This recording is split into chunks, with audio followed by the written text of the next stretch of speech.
Thanks for staying with us and at the Post Live. My second guest is on stage with me, and I think for anybody, I'm a trip handicapper. I watch a lot of races.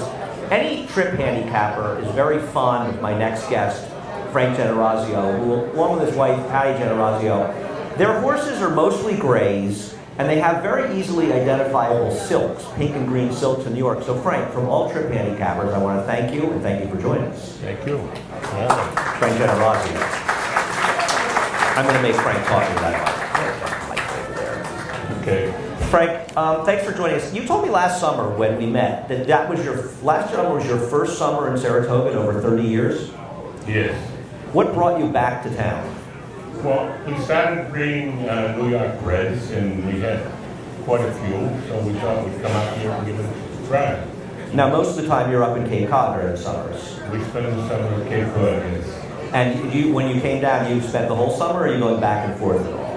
We're going back probably twice to pay some bills. Well, at least you have some money to pay some bills. Yeah. How did you've been in the game for a long time. How did you get involved in the game? Well, it was a crazy story. I was at a birthday party for my dad, and there was 8 guys who wanted to throw up $10,000 each, and we did. We had $80,000, and we claimed some horses. And we lived near Suffolk Town, so we raced them in Suffolk Town. After 3 or 4 years, I was the only guy standing. So I inherited what was left, and from there on, my wife and I got very interested in horses. We knew nothing about horses. I never rode or anything. So then we started, and it's a good thing I was on the drugs when I was young, because we kept buying and reading and it's just like out of control, and we grew it pretty good. We've been in business now 50 years. And you were training as well, right? I trained in Suffolk Town, yes. How long did you train? And Monmouth. How long did you train? 15 years, probably. Suffolk and Monmouth. Suffolk and Monmouth. Now, Suffolk was a lot more vibrant back when you were training there, I imagine. Well, it was beautiful. And I had a horse who was Concord bound, and he was a great little. I paid $25,000 for him at a BS. And I took him to Suffolk, and he ran the sprint 100,000 back then in '84, I think it was. And he was winning everything. And I took him to Saratoga. And he ran in the race, and he won like 8 or 9 lengths. And Ben Perkins offered me $1 million for him, and I didn't take it. Anyway. A lot of jerks in racing. Anyway, the horse, we stood him down in Florida, and he bred 2 props, and everyone could run a hole in the wind. I was getting calls from California. Everybody wanted to breed to him, and he died. He called it and died. So we had 32 foals, and everyone could win. So now we're really hooked, and that's how we're here. Don't compare me with Karen, because he has all grade 1 winners and everything. We got little homebreds that we pay $5,000 stud fees, and he's got $125,000 stud fees. We're in a different class, but we have just as good a thing. It's a very sad story, I know. I'm in tears. Now, Belmont Day, well, Kieran was winning that mile. You ran 1-2 in the Jaipur, as I recall. Were they both homebreds? They were both homebreds, yeah. One's a New York bred and one a Florida bred. It's pretty amazing. That was the greatest thrill we had. We won a few great ones. Pure sensation. In fact, you touted them that day at 20-1, and you couldn't understand how the horse was 20-1. I couldn't understand why he was. I know, and we were watching you on TV from Cape Cod. Well, I mean, the only thing that worried me about him is your trainer, Christophe Clement. I got a bone to pick with Christophe Clement. We're going to get to that in a second. He's here. I was worried he wouldn't send him to lead. He's so afraid to go to lead, isn't he? He always downplays the horse anyway. He'll never give you a short go. Well, we're going to discuss here. We're going to discuss Christophe, who has $1 million war front in on Sunday.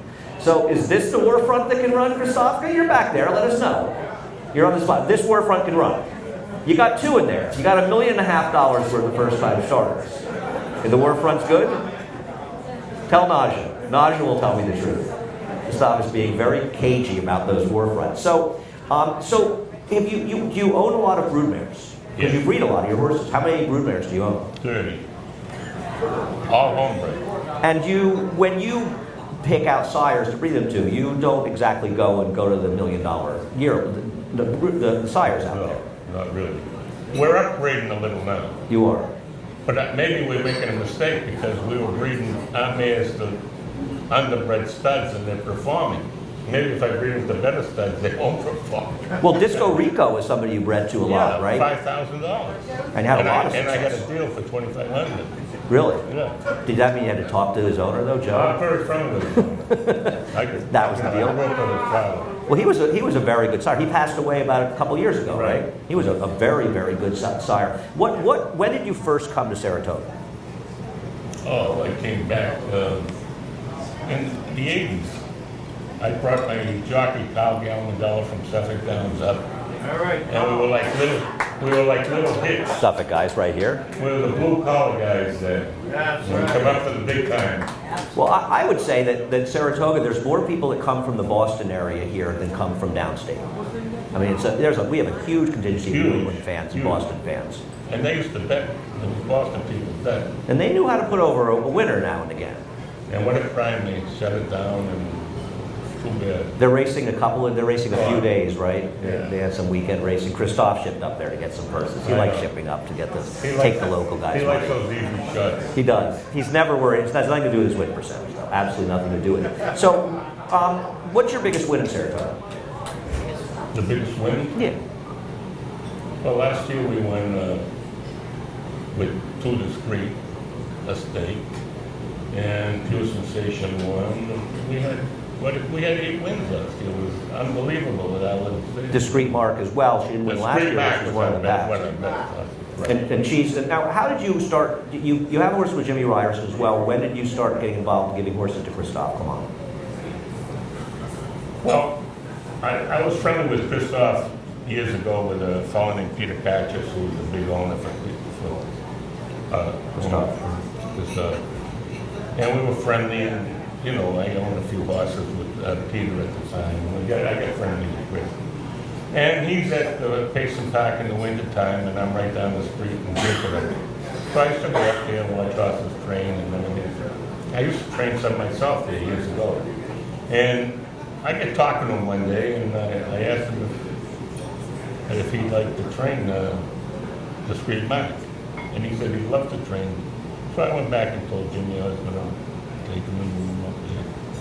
And he did a great job with him. We won grade 1. And then we sold it for a big price.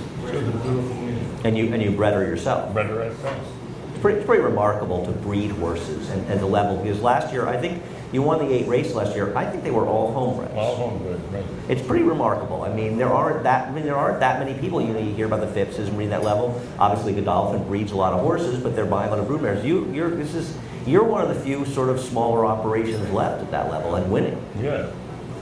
And we're getting old, so maybe we're going to bail out pretty soon. You're not getting that. Don't kid yourself. Precious Passion.